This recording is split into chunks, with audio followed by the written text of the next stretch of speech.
So, I assume that you all want to be here because you want to start a business one day. I'm going to talk to you about my experience doing that. And I'm going to hope that since you want to be here, I'm not going to have to talk over you. This is the Successful Solopreneur Symposium. I really like alliteration. You'll see it a lot in my work. So that is what it is called today. I'm going to start the day off with a quote by Oprah.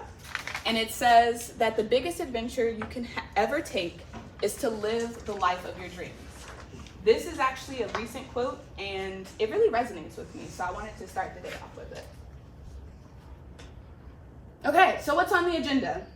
What will you leave here having learned? The first thing is, what is a solopreneur? Pretty sure you guys have heard entrepreneur, but I'm using solopreneur for a specific reason. The second is, if your business personality took on a theme, what would it be? Otherwise, what is your Holland code? Third is going to be, which of your hobbies and interests can be monetized? And the last thing is, what does the path to a successful business launch look like? Like, what are the steps? What's involved? Two things that I want you to know. Being your own boss is attainable. There's more after high school than getting a good enough degree to get a good enough job to lead a good enough life. The second thing, I want you to leave this symposium today empowered by the knowledge that after high school you can get a degree in something that you love to create a career that you're passionate about growing and live the life of your dreams.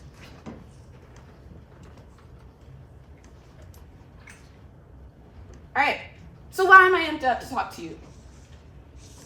To let you know that you can be a solopreneur if you want to. It comes down to one thing: control. Let me explain. This is like a super Spark Notes version of my story. My mom raised me as a single parent, and my mom also had borderline personality disorder. Now, you can Google the official diagnosis for borderline personality later, but for the purpose of today, I'm gonna tell you what it was like for me growing up with a borderline parent. Growing up with a borderline parent meant having really great times where we would laugh and we would joke and everything would be going right. And then at the drop of a dime, I would be in trouble somehow. I would be having things thrown at me. I would be getting hit for one reason or another. Growing up with a borderline parent meant that, especially during my teenage years, I didn't have any friends. I moved around a lot. I went to elementary when I went to school was until 6th grade. 6th grade is middle school now, which I don't really know why they did that.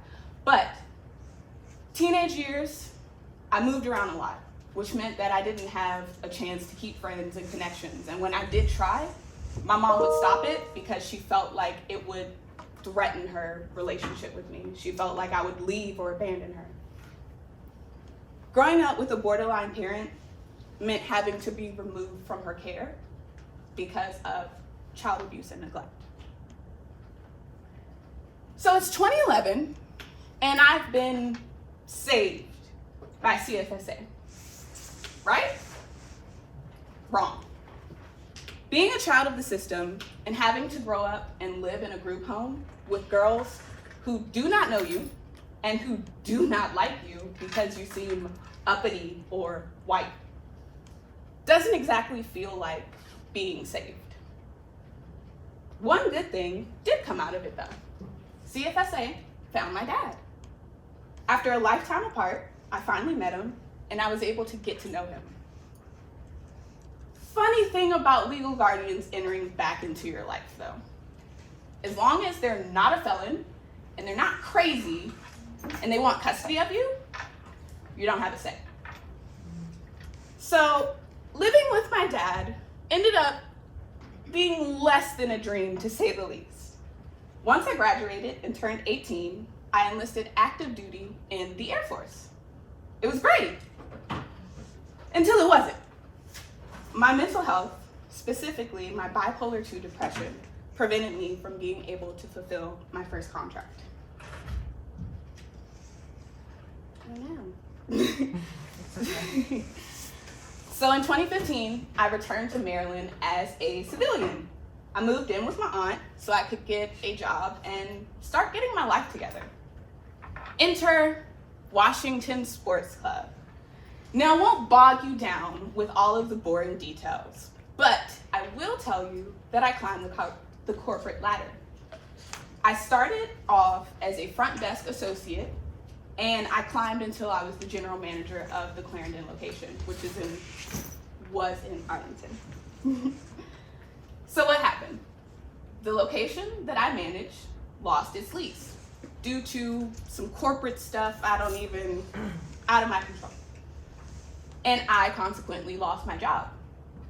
And the final straw was how I received the news. Imagine moving into your first apartment. It's a 2-bedroom because you have a daughter, and you just signed a 12-month lease. You're carrying these boxes, you're moving in, you feel like you're on top of the world, and then you stop moving into your apartment to sit down and take a phone call.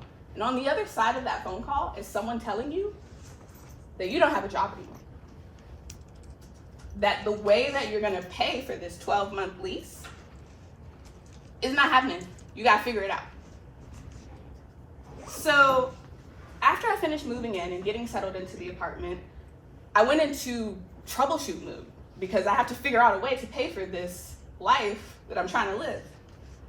I ended up doing Uber and Grubhub and house inspections for a little bit, but I quickly realized that I was doing a lot of work but not getting paid a lot of money. So I started looking into starting my own business, and I didn't look back. The common theme in every single one of those scenarios was that I was not in control of what happened to me. To that effect, if you want to laugh, you can. So this first picture here, like I said, I was in the Air Force. I went to basic training on July 8th, and my birthday is on July 11th, 7/11. Guess what day was the day that we got all of the shots that were needed to be enlisted? Blood work 2, taking my blood, all of it, couldn't say anything. Second example, not having control. When you're in basic training, you have your dorms, and then under the dorms, it's kind of like a garage where like you can stand and like kind of like assemble in your little formation lines before you go somewhere and walk somewhere. And so we're standing in formation, and when you're in formation, you can't talk.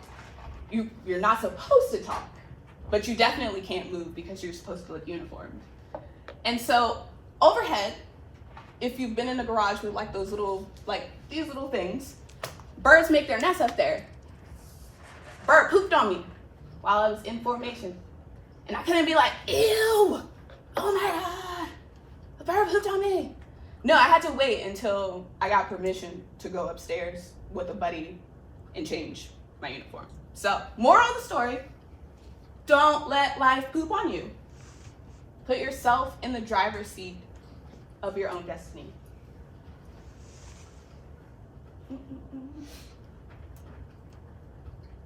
Okay, so now these little pamphlets that I have given you, they have within them a little like quiz kind of situation, and that is for the hauling code. It's to help you figure out what your hauling code is. So what's a hauling code? Basically, there's 5 work personalities that you could identify with, and by taking this quiz, you figure out what your top 3 are, And those top three, usually it starts with the letter like R is realistic, A is artistic. Whatever your top three are, that'll resonate with some sort of position that would be good for you. So for example, if you're artistic, investigate, I have to remember mine. If you're artistic, investigative, and like realistic, then like I think one of them was producer or something, or videographer or something. So I want to let you guys take 5 minutes so that you can do your quiz. And then if you want to, you can share what your top three are. So I'm just gonna get a timer. All right, guys. 3, 2, 1. All right. If you have finished, that is great. If you have not, that is okay as well. But if you have finished and you want to share, do I have any brave souls who want to share what their? Yeah, Miss Summer shared. Yes. What's up? So my three is conventional, enterprising, and social. Do you know what like careers come from those three? Like what possible ones? Being like a group organizer, managers, artists, even being an entrepreneur. Yeah. Too. Okay. That is awesome. I love that you know that and you still had a picture of that. That's like woman after my own heart. Anybody else want to share their top three brave souls? No brave souls? Okay. So, on the like second to last page where you can calculate your results, there is a website. So like Ms. Anderson said, I made this pamphlet because I wasn't sure if everyone was going to have access to a computer or their phone. I should have known better. But it's okay. On here, there's actually a website that has another version of this quiz. And when you enter in your answers for that, it literally will pull up a whole list of like producer. You can read about it. You can just go to town and figure out what would resonate with you. For the purposes of this symposium, we're going to keep moving. All right. So if you recall, one of the questions that you're going to leave here having learned is which of your interests or hobbies can be monetized. Now is that time. We're going to watch a video from a course that I created to help you figure out just that. In this section, we will uncover what's most important to you and see if we can apply those values and create foundational business pillars from them. When going through these questions, I'll be answering them for one or both of my businesses. This will hopefully give you a starting off point for your business. What are your values? What's important to you? For Diamond Drip Consulting, this question was easy, helping others. When I made the decision to become a designer, I quickly noticed that being artistically inclined was not a skill that everyone possessed. I was often asked how I thought of a concept or how I executed it creatively. So my goal as a designer when I first started out was simply to help those who didn't have creative ability. As my business grew, that core market evolved to include those who simply didn't have time to be creative. When are you happiest? Flipping back to Diamond Drip Consulting, or DDC as I like to call it for this one, I am happiest when I'm creating. And now I'm blessed enough to wake up each day, make my 20-step commute to the office, and deploy my artistic knowledge to help my clients' brands soar. What traits do you want to embody? We'll dive more intensively into traits in the next section when we discuss brand archetypes. For now, you can begin to ponder what traits you think others would use to describe you. Would you want these same traits displayed as pillars of your business? For my businesses, my traits would be along the lines of high caliber, integrity, efficient, bright, and creative. Why do you want to start a business? It suffices to say that this one is a biggie. The reason why you start your business will help fuel you in bad times when there's a little less money coming in than you'd like, and you have to continue to push the car forward. You have to have faith that you started your business for the right reasons and that you will be successful because of this. You will have to revisit this and refuel yourself from this well. Both of my businesses were started because I wanted to help people. With consulting, I wanted to help those that were too busy to create for their business or simply didn't have the know-how. Hopefully, my answers helped you to boggle your mind a bit and spark some ideas. If not, the next set of questions might. In an effort not to be redundant, I won't answer these ones. Instead, just let your creative juices bubble up and take over. What do you like to do? Do you have hobbies you've considered monetizing? As mentioned earlier, are you passionate enough about a cause that you could start a nonprofit for it? Do you have an idea for something that could make your life easier and the lives of others? Could be tech or software or a physical product. Can what you value and or what you like to do be monetized? Consider, can this business idea make me money now and in the future? If the answer is no, then you may want to reconsider. You don't want to pursue a business idea for it to cost you more than what you make. Yes, money isn't the most important factor. It is the outcome, but it is your responsibility to ensure the business has financial viability. Okay, the quote. If you do what you love, you'll never work a day in your life. Yes, I'm leaving you with this one because it resonates as the honest to goodness truth for me. When I was first starting out, I got a job as a teaching artist. I taught kids how to do graphic design after school. In addition to teaching the kiddos, I also did one-off projects that Candice, my boss, contracted me to do. There was one particular one-off project that this quote specifically applies to. Candice texted me on a Tuesday asking if I had the bandwidth to do a flyer by Friday. I learned pretty early on in my career to say yes and figure it out later, otherwise you'll miss opportunities. As a bit of backstory, whenever Candice asks me to do a one-off project, there's normally a contract sent via email discussing what the exact deliverables are, when it's due, and how much I'll be paid. Okay, now back to my story. So I said yes, and I began to work on the flyer, just assuming a contract would follow. She wanted a graffiti-style flyer for one of the after-school programs, and this was something that I was eager to test out designs for. I had a draft watermarked and ready for review by Thursday morning. As discussions about the flyer's revisions came to a close, I just so happened to ask Candice if there would be a contract sent for this project. She apologized for not sending it over sooner and told me that I would be paid $75 for the flyer. This is something that I would have done for free because I love to be creative. Instead, I received a payment of almost $100 for 2 hours of work. So yes, I'm definitely leaving you with this quote. If you do what you love, you'll never work a day in your life. See you in the next section. I have 2 successful businesses. Each one of those businesses has its own unique brand identity as well as an online presence.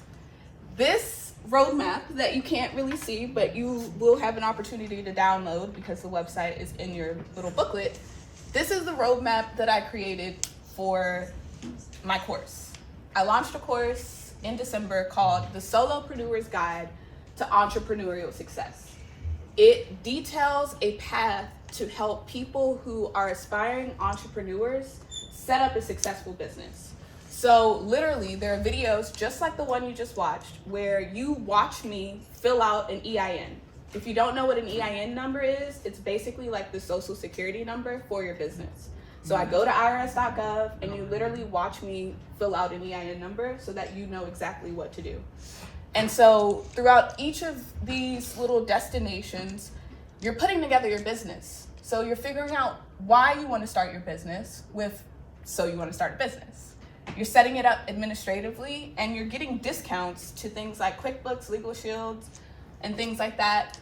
Then you go on to build your brand identity. I cover 3 softwares. So Adobe Creative Cloud, which is like the industry standard. Express, which is like their new version that kind of competes with Canva, and I also cover Canva so that you have free and paid versions to do whatever.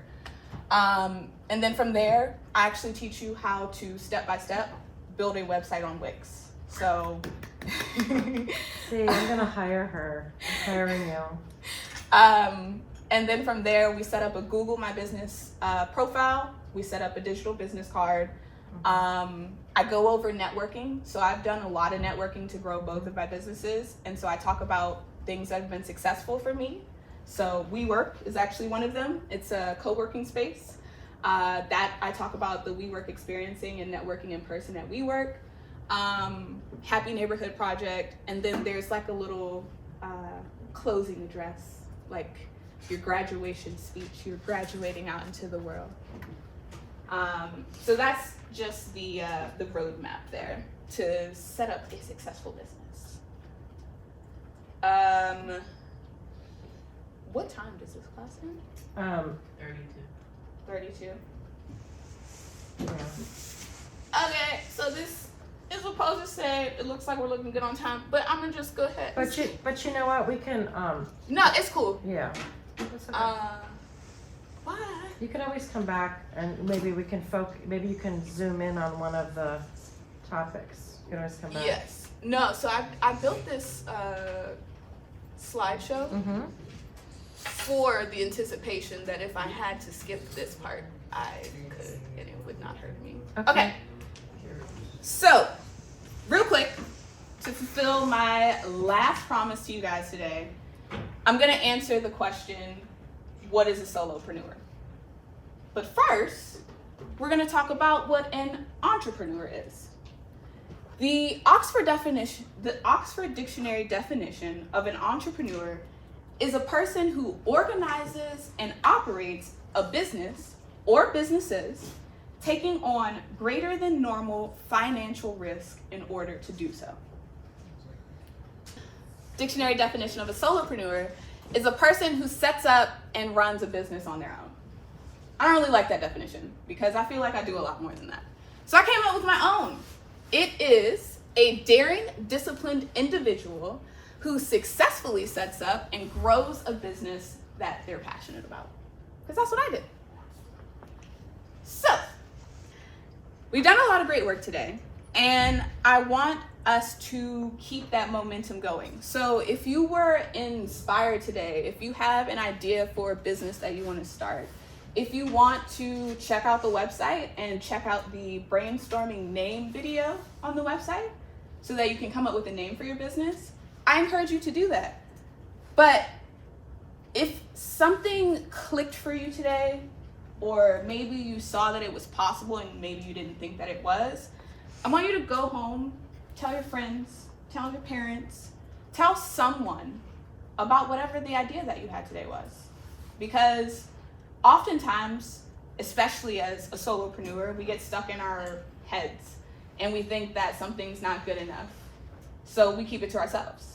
But I want you to feel whatever that fear is, whatever that doubt is, and I want you to do it anyway.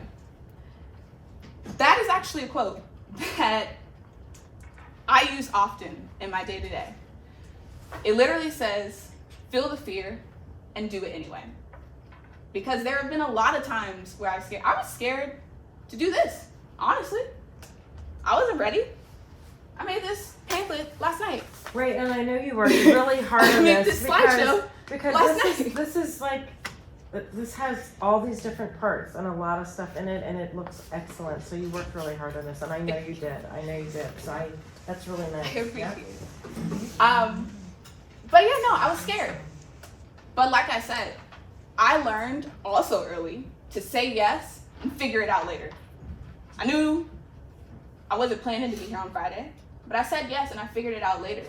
And I'm grateful because now I'm about to open the floor up for aha moments, questions, and I really hope that you guys actually participate and raise your hand so I can answer questions about being an entrepreneur and stuff. I have a question. Yes. So do you feel like this is this is a question that I like to connect things. So my children, my oldest is, I don't know how old you are exactly, but approximately your age. So when they were in their early 20s, they used to like look at things that they had gone through, and they used to complain, like, why do we have to do this when we were in high school? Why do we have to go through these trauma things, you know, divorce, whatever.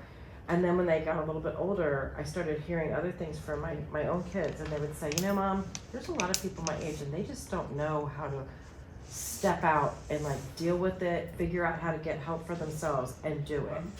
And my youngest son now, who's gonna be 23 tomorrow, on my birthday tomorrow too, he said to me the other day, he goes, I actually am glad I went through what I did, because, or whatever we went through as a family, because he's like, now I learned that I can do it, and it made me a better, stronger person. Do you think that you share your story very openly, but do you think that that helped you to learn how to have like tenacity and perseverance in Without your a doubt. business?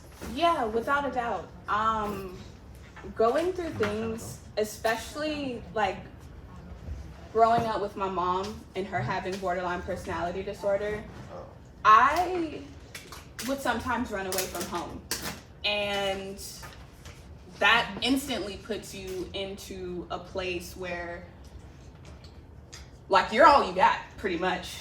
And especially if you're a kid, you don't have that much money, if any money. And you have to figure things out. And you got to figure stuff out. And I remember one night was really, really hard. And I woke up the next morning and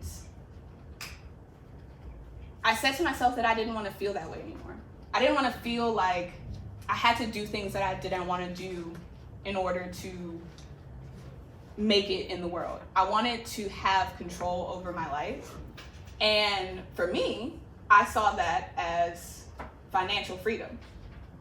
Financial freedom is what gets you so many doors to open.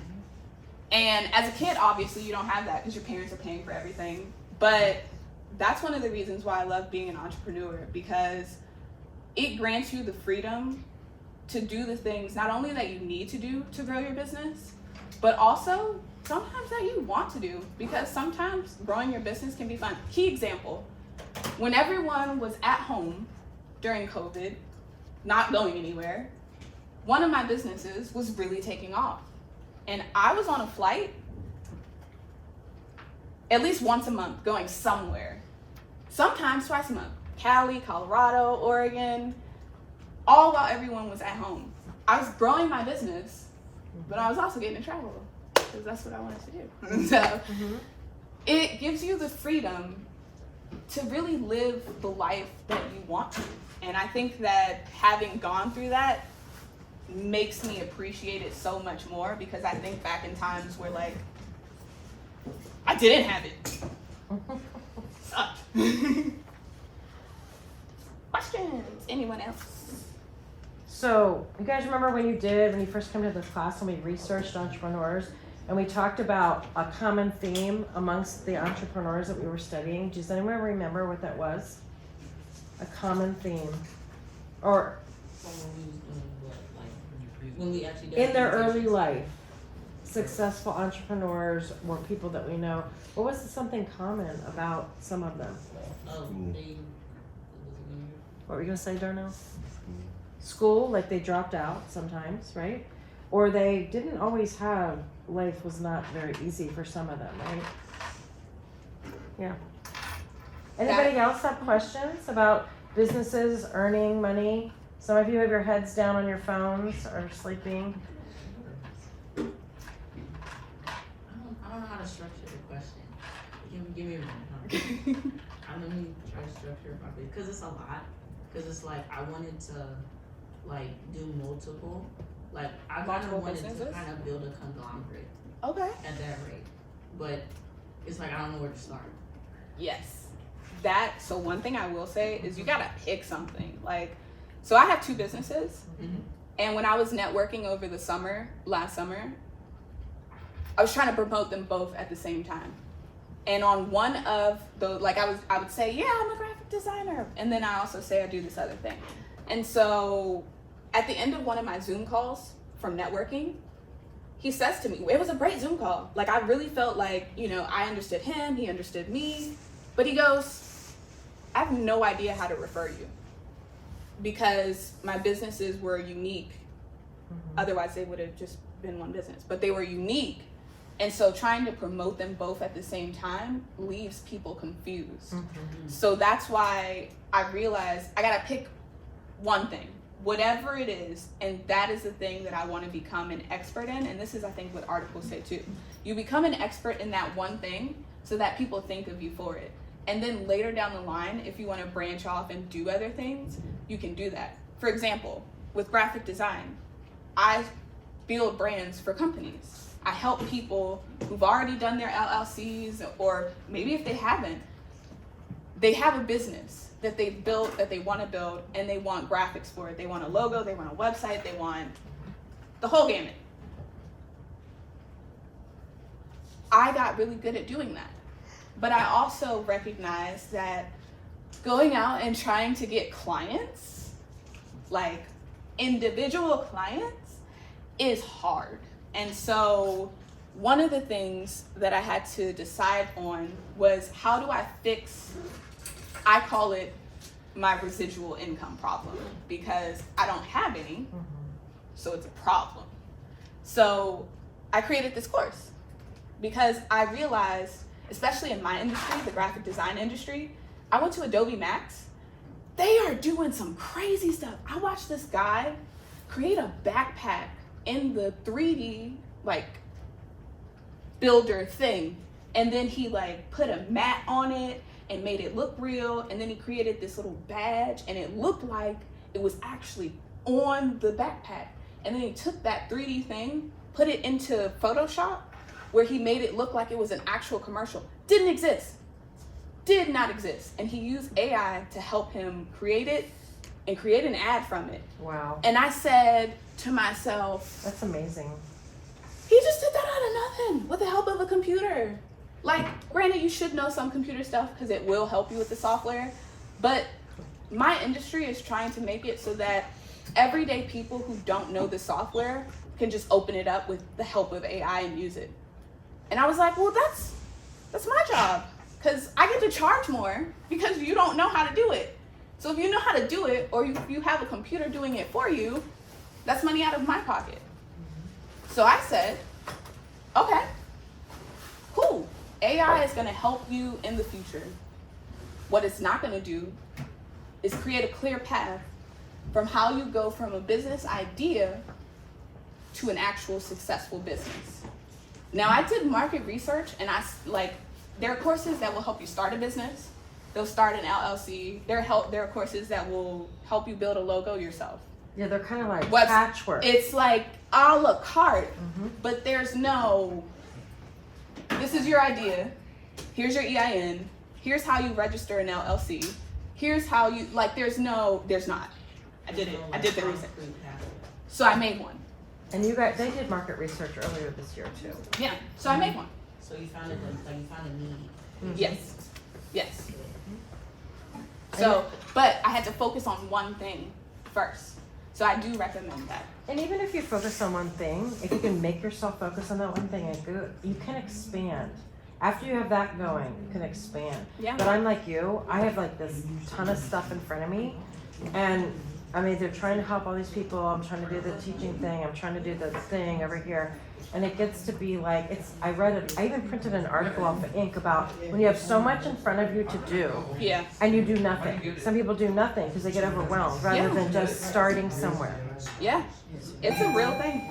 All right, guys, thank you so much, If you want Simon. candy